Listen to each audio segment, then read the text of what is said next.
Friends, I hope that you have revised these points all. So, students, now we are going to understand the next topic, which is the determination of annual value. That how we are going to determine, how we are going to compute that annual value. Students, before starting this topic about annual value, I would like to tell you about four terms. That is FMSD. In your notebook or in your book, in fact, just write these four letters in the same manner, in the same sequence in which I have written that. FMSD. FMSD. F means fair rent. It is FAIR rent. RENT. Second is municipal value. Municipal value, write it as MUNICIPAL. MUNICIPAL, that is municipal value. The third one is standard rent. Standard rent, that is STANDARD. Standard rent. D stands for de facto rent. DEFACTO. De facto rent. De facto rent. I hope you all have written it. Okay, students. Those students who have not written it or who have not pen or pencil in their hand, just pause this class, take your pen or pencil and write it as here as of now only. Okay, you can't skip it for later period. Just write it only now. Okay, students. Now, so next point comes this that, ma'am, what is the meaning of these four important terms? FMST. Students, actually this is a mnemonic created by me. Actually this is a mnemonic, this is a memory technique created by me for determining your annual value. If you learn this memory technique, I am 101% sure that you will be able to solve all the questions of income from house property in a very easy manner. Okay, so just learn these concepts, so just learn these memory technique and understand it in a very clear way. Okay, so F means fair rent. F means fair rent. Fair rent means I have also written it here. Fair rent means rent which similar property in that same locality would take from any tenant. Okay, so fair rent means rent which similar property, and it should only be the similar property should be in the same locality only. Okay, and SM means municipal value. Municipal value means value which is determined by the municipal authorities for determination of municipal taxes. Okay, since for determining municipal taxes, property taxes on any property, municipal authorities determine a municipal value for that house property. That is M, municipal value. Next is S. S means standard rate. Standard rate. Should as there is GST Act, as there is Income Tax Act here, it is also a Rent Control Act. Rent Control Act, which controls the rent part, which sees all legal situations of rent part. That is Rent Control Act. So, students, standard rate means rent which is determined by the Rent Control Act for that house property. Okay, and D means de facto rent. It means actual rent received or receivable. Received or receivable. Receivable means which is actually not received, but which is going to receive in a very nearby period. Okay, so received or receivable. De facto rent means received or receivable. Okay, so student, what we are going to do it here. You are not required to you are not required to even read it. You are not required to even read it. What I am going to tell you, just learn it. Okay, student, I give this point so that no student can think about that your ma'am has not tell the basic, ma'am has not written the statute point, ma'am has not written the law language. Okay, so what we are going to learn is, student, just do one thing. While determining annual value, just keep in your mind that first step for the determination of annual value is F or M, whichever is higher. F or M, whichever is higher.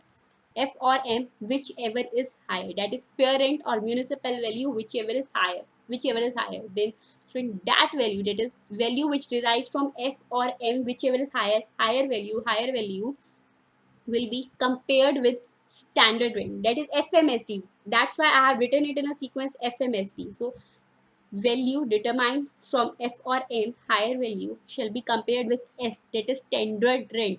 So in in that value or standard rent, whichever is lower shall be taken, and now the value whichever is lower shall be known as expected rent. It means rent which is expected by our income tax authority. Rent which is expected by our income tax authority for that property. It means FMS. F for M, whichever is higher. Now that value, or S, whichever is lower.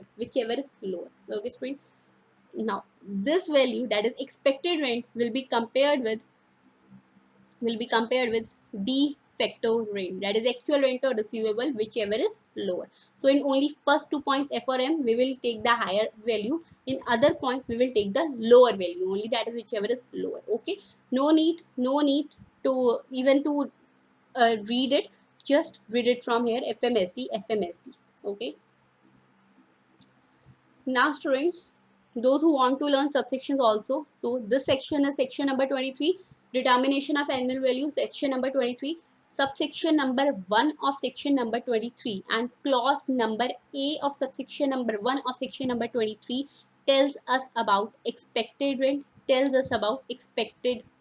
Okay friends, in my opinion, no need to learn clause for this section. Just learn this provision, that is FMSD, and learn the section number 23. That will be enough for you. Okay student. And after comparing the expected rent, with de facto rent, annual value will be derived. But students, annual value are of two kinds. The first one is GAV, that is gross annual value, and the second one is NAV, that is net annual value. In a simple language, in a layman language, what is the meaning of gross? Gross means without deducting any kind of expenditure. That is a total. And net means after deducting expenditure. So students, after comparing the expected rent with actual rent receipt or receivable, there is no expenditure deducted from that part, so it is GAV, that is gross annual value. After computing GAV, we will deduct municipal tax, as we have to pay municipal tax on a property. So municipal taxes will be deducted from it, and then it will become a net annual value. Okay, you can write in your books also. There is a question, that is illustration number one, which in which Jay Shri has owned 5 houses in Chennai, all of which are let out.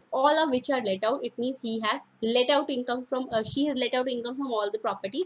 We have to compute GAV of each house from the information given below. Student, I'm going to discuss house number 1 GAV and house 2, house 3, house 4, and house 4. All the GAVs, computation of GAVs will be homework for you. Okay, you have to do this. You have to make a promise with me that you will do this very sure. So what we are going to do is FMSD. Just right, FMSD. Fair rent 90,000, municipal value 80,000. Whichever is higher, 90,000. Compare it with standard rate. Standard rate not applicable. It means it is not given in the question, so just ignore it. It means expected rent is 90,000. Actual rent receipt or receivable is 72,000. Expected rent or de facto rate, FMSD, whichever is lower, 72,000. So 72,000 is the gross annual value. You are going to compute all the parts in the same way. Okay. Now students, in the answer of this question, I have not mentioned the GAV part, that is the gross annual value. You have to write it after computation. Okay. Now, the next is students, while determining annual value, this is a practical scenario. This is completely practical scenario, that a house property has a different types of house property. Now what is the meaning of different types of house property? Maybe the house property which has let out to tenants is let out for the complete previous year, that is complete 12 months, that is from 1st April of that previous year till 31st March of that previous year. So first is where let out property is let out for the complete year. Second is, so student, in that case FMSD shall be covered. Second, in fact we have covered that part. So if it let out through the previous year, so we will have to discuss it in FMSD. We are going to compute it in FMSD manner. Second part is where let out property is vacant for part of the year. It means for some part of the year, for some days or some months or some weeks of the year, for some part of the year, that property is not let out to some other person. It means it is vacant. It is vacant. Okay. It means it is not let out. It means it has been not used by any person, not even by the owner himself or not by any other person. That is it, the property is vacant. Vacant. So in that case, student, in every point, in every case, we are going to write it as FMSD. So FMS, we will compute it as FMS. That is, after computing this, we are going to compute, we are going to calculate expected rent. Then we will compare expected rent with de facto rent. But there is a small twist in this question where let out property is vacant for part of the year.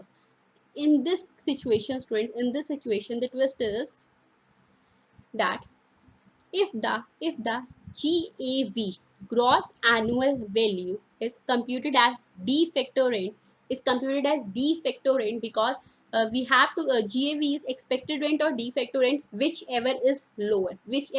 In fact, some of the examiners have not known this is a practical fact. Okay, some of the examiners have not known the meaning of de facto rent. So for memorizing it, learn it as de facto rent, but in your examination use the term as actual rent received or receivable.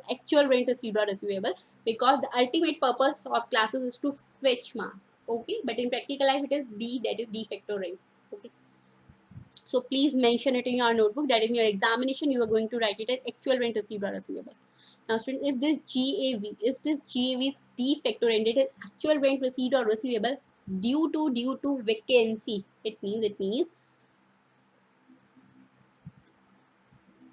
expected rent, just assume expected rent is 1,10,000. De facto rent is 72,000. So GAV is 72,000, but student, this de facto rent is 72,000 because for 3 months that property is vacant.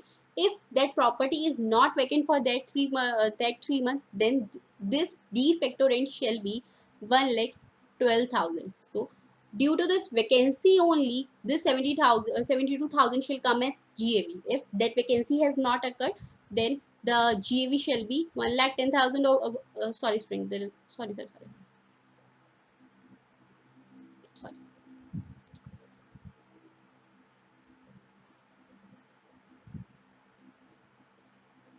Wait, students, I'm going to change this example. 1,15,000. Write it as 1,15,000. Okay, because this question has even came in the examination. That's why I have changed the figure so that if this question comes in the examination, it will be helpful for you. Okay, you can do this with 1,12,000 also, but this 1,15,000 figures have come in our examination, so just change it with. So student, in this case, GAV is 72,000 because 3 months vacancy was there. But if 3 months vacancy was not there, then the answer shall be expected rent as GAV, because in that case 1,10,000 or 1,15,000, whichever is lower, that is expected rent 1,10,000. So if the GAV is de facto rent due to the vacancy only, so then in that case GAV shall automatically deemed to be expected rent only. This is very important point of income from house property chapter. We are going to discuss an example and illustration even on this question, but in a later manner.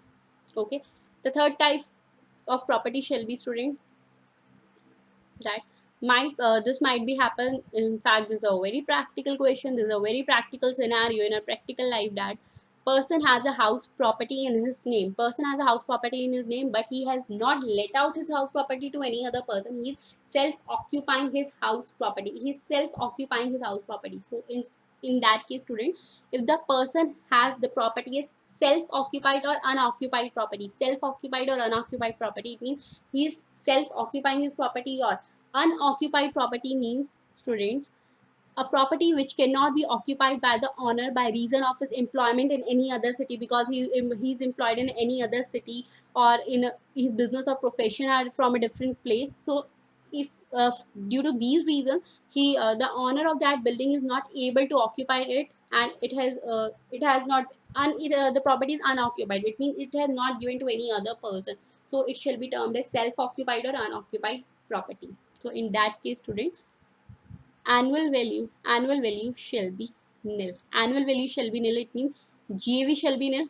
GAV shall be nil because the property is unoccupied or self-occupied, and municipal taxes deduction will not be given to the owner in this case because they are taking GAV as nil. If they are taking your income as nil, they are not going to clear. They are not going to give you a deduction of expenditure also. So NAV shall be nil. In that case, it means annual value shall be nil. Annual value shall be nil.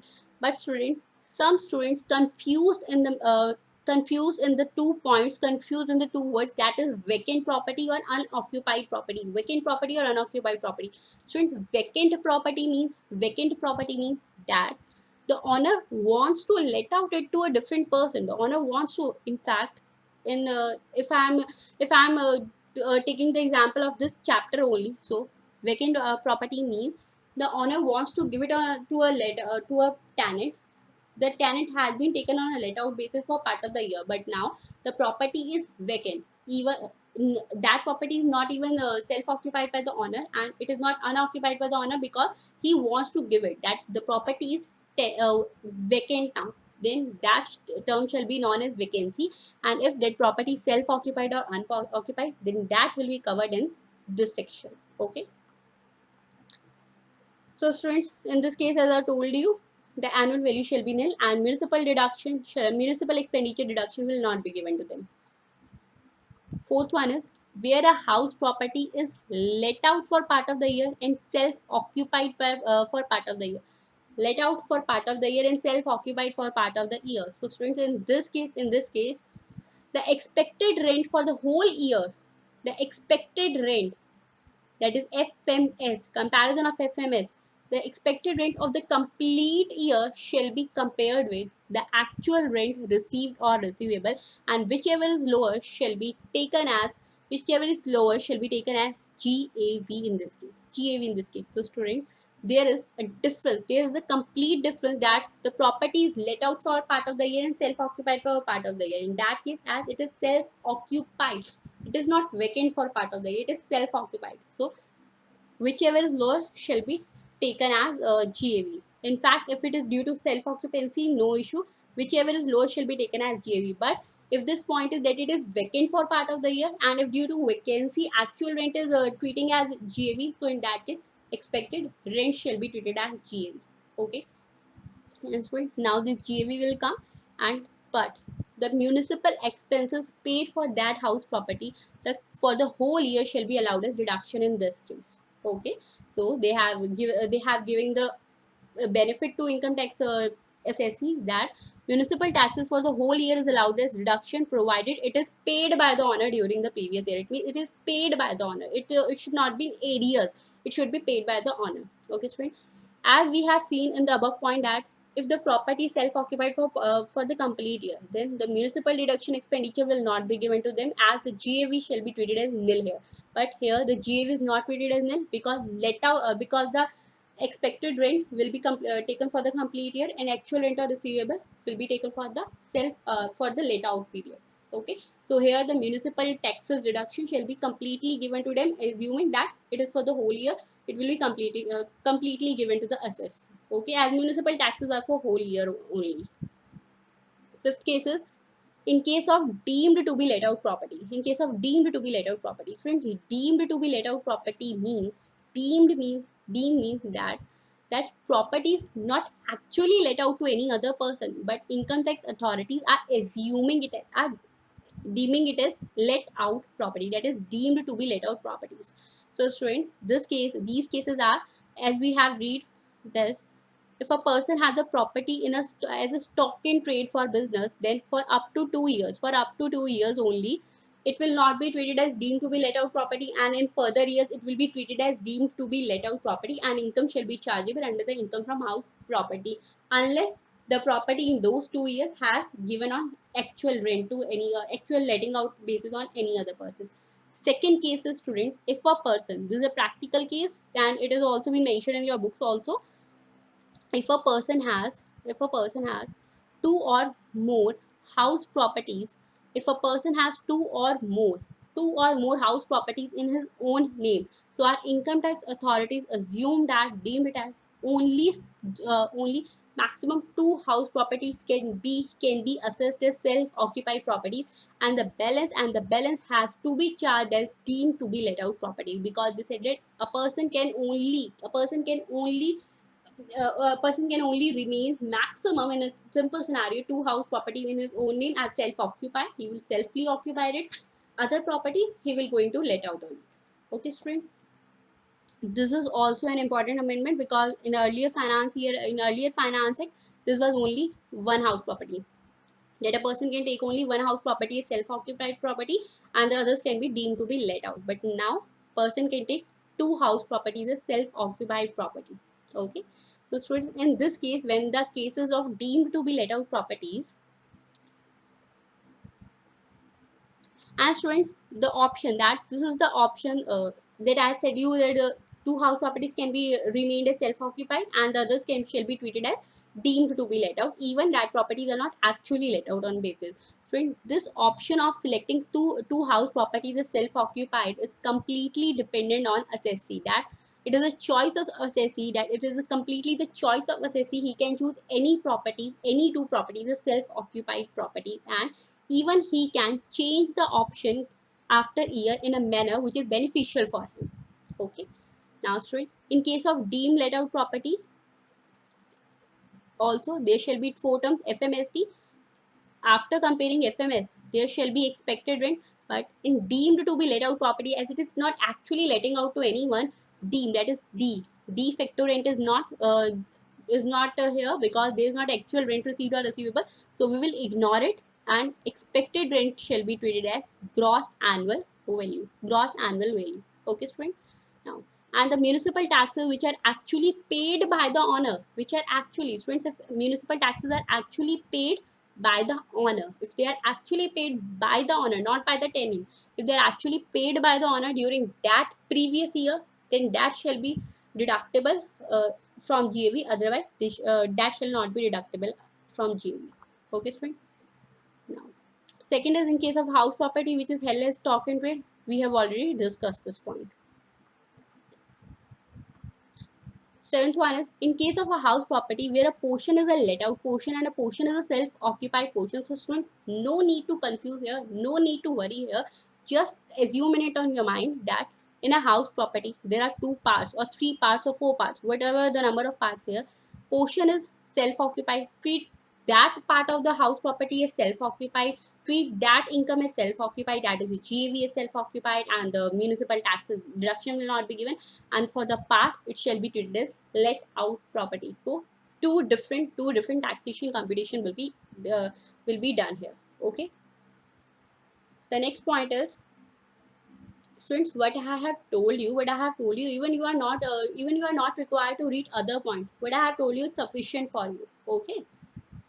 Next is notional income instead of real income. One other point, students, that maybe might be what thinking that, ma'am, how it is possible in a house property a portion of it is a let out and a portion of it is a self occupied. So student, it might be happen that there are 3 floors on a house property. First floor is a house self occupied by the owner. Second is let out. Third is also let out. So what we are going to do is, for example, there's a 200 square feet for this house, 200 square feet for this, and 100 square feet for this floor. So total 500 square feet for this. So the ratio for income shall be 2:2:1. In that we are going to compute the complete process. Okay. We are going to discuss a question on it, so no need to worry. Next topic is notional income instead of real income. First of all, I want to tell you that notional means imaginary, not actual. It means imaginary, which is in our imaginations only. That is deemed income, notional income. Okay. So friends, in that case, when we are going to compute notional income, we already have done this point. It's just a revision here. When the assessee has more than 2 house properties, only 2 can be taken as self-occupied properties. Others shall be treated as deemed to be let out. So for others deemed to be let out, the income shall be expected rent shall be GAV. It means notional income is there. Okay. So you can find a question. I expect that you can get a question on this, that in which cases you are going to compute the notional income. So you know all the point. The first is when the assessee has more than 2 house properties. So market is very important also. Okay. How you can get it in your MCQs also. That they can give you 4 examples, that is it a notional income, you have to circle the unnotional income or a notional income in that case. The second is, in case of a let out property which is throughout the previous year, if the expected rent exceeds, looks what will happen. If in the case of let out property,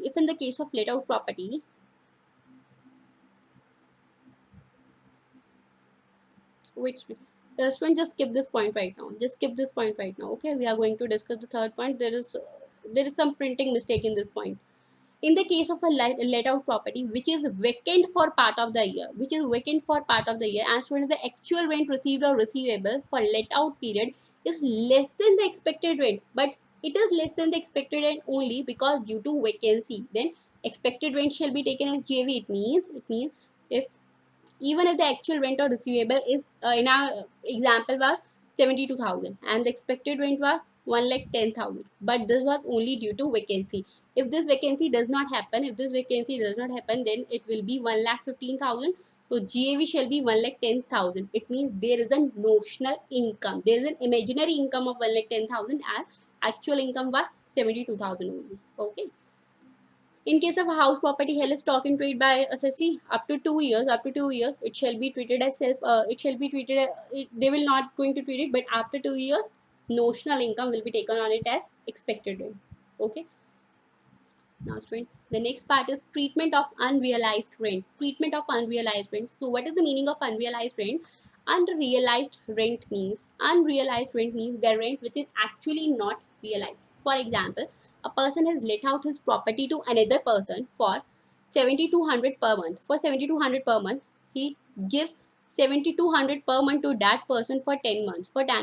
But he said to the owner of the property that I am not going to give you 2 months rent. Whatever you can do it. This is your choice, but I am not going to give. It means the tenant is going to do a fraud. He is not going to give the rent to that person. It means that rent, 2 months rent is unrealized rent for the owner. 2 months rent is the unrealized rent for the owner. So friends, in this case, what shall be the treatment of unrealized rent? Unrealized rent shall not be added in actual rent or received or receivable, because it is not received yet and it is not going to receivable in future also, because it is unrealized. Now students, the practical factors, when this provision comes that unrealized rent shall not be computed in actual rent, our super smart taxpayers tries to be over smart. Our super smart taxpayers tried to be over smart, and what they were going to do is, and they were actually had been done this, student, they said to income tax authority, even they are getting the 12 months rent, they said to income tax authority that authorities, we are we have received only 7 months rent, and for 5 months it was unrealized, taxpayers think that. But then our income tax said that there is a rule 4 of income tax rules 1962, rule 4 of our income tax rule, that specifies that what are the conditions to be treated as unrealized rent. Okay. So now you know what is the benefit, what is the need of this rule, because otherwise taxpayers are going to do fraud with income tax authorities. So the tenancy is bona fide. The tenancy must be bona fide only. Second is, the defaulting tenant who has not given you the rent has vacated, or you have taken the compulsory steps to vacate him, to compel him to vacate the property. Either he has vacated that property, because if a person is not going to give you your rent, then why you are letting him stay in your house? You will not let him stay in your house. So if you are a genuine person, the tenant has already been vacated, or even if he has not vacated, so you have taken all the necessary steps you have compelled them to vacate that property. Okay. So either defaulting tenant has already vacated the property, or even if he's a kind of some kind of don. Okay. And but you have taken all the necessary steps to compel him to vacate the property in that case.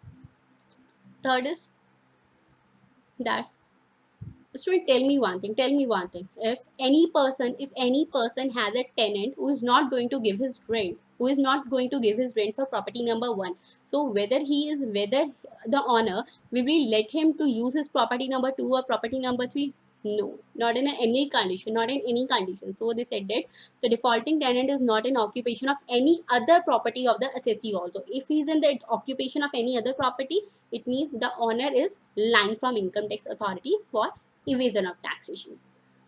D is the assessee has taken all reasonable assets. Now, student, tell me one thing.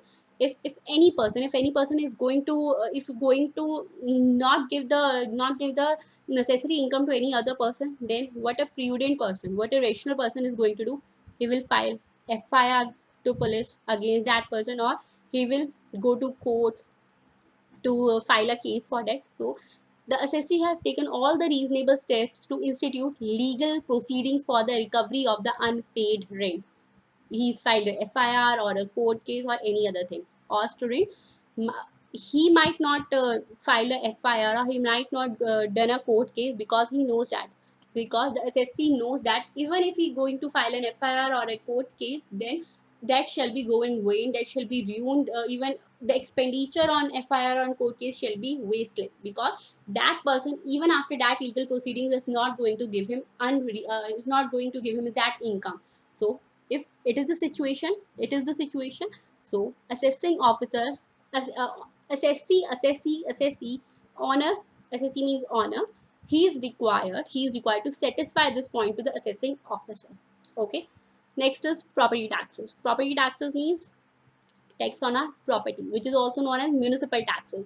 It is levied by the municipal authorities. Already we have discussed this. Now the point comes is, in what situation, in what conditions municipal taxes are allowed as deduction from gross annual value to derive net annual value. So student, there are two most important conditions for it. The first is it should be borne by the assessee, that is owner. The assessee, that is owner. If that municipal taxes are paid by the tenant, if that municipal taxes are paid by the tenant, so shall it be deducted from the income of owner? No, it shall not be deducted from the income of owner, because he is not making an expenditure on that. Tenants had paid it, so it will not be deductible as municipal taxes from GAV of owner. Okay.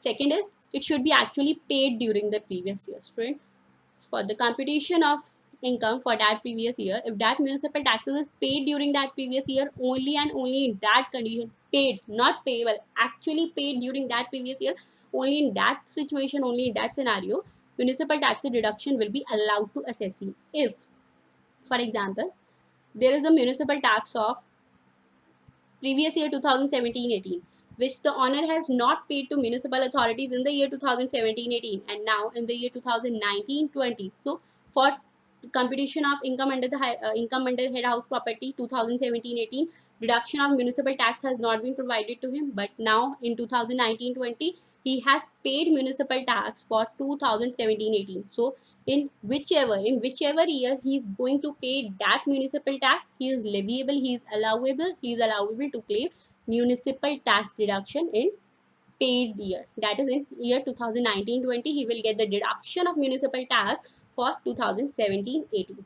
Okay, all these points are mentioned here also. So while the revision time, you can refer also it is. Now string, as I have told you that if the house property is situated outside India, if the house property is situated outside India and there are any taxes levied by local authority of that country for the in the name of municipal tax, they are levying any other taxes by the local authority of that country. So in that case, that shall be allowed as deduction also. Okay, this is important for multiple choice question. Now students, as I tell you already, if the house is self-occupied or unoccupied property, or means any property for which gross annual value is nil, so in that case municipal tax reduction will not be allowed to owner, even if that owner is paying to that to municipal authority, because they are not charging the income from municipal income for income tax, so they will also not entail the deduction of municipal taxes here. Okay. Now, there is a question number 2, that is, Rajesh, a British national, is a resident and ordinarily resident in India, that is ROR. During the previous year 2019-20, he owns a house in London, which he has let out at 10,000 pound. This sign is of pound. As our currency is rupee, Indian currency rupee, this sign is of pound. 10,000 pound per month. The municipal taxes, which is the currency of London. The municipal taxes paid to the Municipal Corporation of London is 8,000 pound. During the previous year, the value of 1 pound in Indian rupees taken at 92.50. You are required to compute Rajesh's net annual value. As student, he is a British national, but he is a resident and ordinarily resident in India. And I already told you, if he is a resident and ordinarily resident in India, so whether he is receiving that income in India or not, that income is going to taxable for him. So it means this income will going to taxable for him. How we are going to calculate? And students may you can even write it as important point here. Some students what do is they assume it in their mind only that he is a resident and ordinarily resident. So whatever income he is receiving, either in London or in India, it will be taxable for him. They do not write it on paper. Student, examiner can't read your mind. In any paper, in any exam, examiner can't read your mind. He is just going to read your examination sheet, your answer sheet. So mention it in your answer sheet also. If you do not mention it in your answer sheet, and if I am the examiner of your paper, so what I am going to think it as that this student does not know that there is a condition of ROR and NOR and NR. He treat this person as a simple SSC and do this question, and I'm not going to award you any marks for it, because because any student, in fact, a 11th class student can make this calculation. But what is the main point as a professional course? What as an examiner I'm going to expect you from this, that you know the provision behind this. Okay, so write the provision. Computation of net annual value, you can done its GAV, converted in rupee, that is multiplied by 92.50 less municipal taxes, NAV will come. This is very easy, but the main part is that you have to write the provision also. Okay. As for this, you already know that you have to write the name of SSC and for which assessment year you are going to compute. Okay. The next is deductions from annual value. What we have done till now is we compute GAV by FMSD formula. Then we deduct municipal taxes from here. You have to write complete in your examination. Then NAV come, that is net annual value. But now happen, what are that is the NAV is the taxable income from house property? The answer is no. NAV is not a taxable income. We are going to deduct other expenses from NAV also, students. For if any person has a house property and he is letting out his house property to any other person, then this is a very practical scenario that the owner is required to make some expenses on that house property to make it very comfortable place for tenant to live in. So students, for that he's going to make he's going to make various expenses, for example repairs and maintenance expenses or any other expenditure or any other kind of treatment. So students, for complete expenses our income tax act said that we are not, in fact section number 24 subsection number A said that section number 24 subsection number A, you have to here you have to learn this, you have to remind this subsection number also. Okay, this is important for examination. Subsection number A of section number 24, this is small subsection A. Reminded student, if you write it as 24A, then it will be wrong. Complete answer shall going to wrong. So write it as A only. Okay, 24A because it is in a small letter. So 24A said that for all those expenditures, we are giving you a flat deduction of 30%. Flat deduction means flat deduction of 30% of this NAV.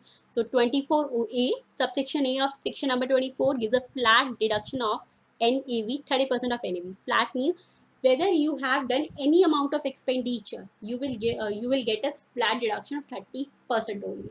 Okay, so whether you have done any expenditure or not done any expenditure or done expenditure compared to less from this 30% or more than 30%, you will get a flat deduction. Okay, so it is very easy. What you have to do is 30% of NAV 24A section. Now the second is, but students, there are the following cases where this flat deduction of 30% will not given to assessee, and only case where is the net annual value is nil, because if you are going to give the deduction of 24A to this person whose net annual value is nil, that is self-occupied property, up to two proper house properties, or that property is stock in trade up to 2 years at that point. So in that situation, even if you give the flat deduction, whatever is come is 30% of nil, that is zero. It will come to zero. Then you will write it as annual value as nil. In that complete case, examiner will think, are you a nursery or LKG student? No, you are not a nursery or LKG student, so do not make this silly kind of computation. Okay, so here it is that the annual value shall be nil, so no deduction of 24A will be given to that assessee whose net annual value is nil. Okay, now the next point is, the next subsection is subsection number B of section number 24. We have done 30% deduction, flat deduction is subsection number A. In section number 24, there is another subsection, that is subsection number B. Subsection number B, in which interest on borrowed capital is allowed as deduction for assessee. It means, student, for example, to construct or to repair or to renovate or to renew that house property, a person has taken some amount as a borrowed amount, some amount on borrowing basis, that is, he borrowed some amount. Now he is going to make some he's going to make payment of some interest on that borrowed amount also. So student, that interest shall be allowed as a deduction, but there are some conditions for that deduction. Okay, first of all, do one thing, revise till the subsection number A of section number 24, and in the next lecture we will discuss about this subsection, that is subsection B of section number 24. In case of any query, please feel free to contact me. Okay, thank you and have a nice day.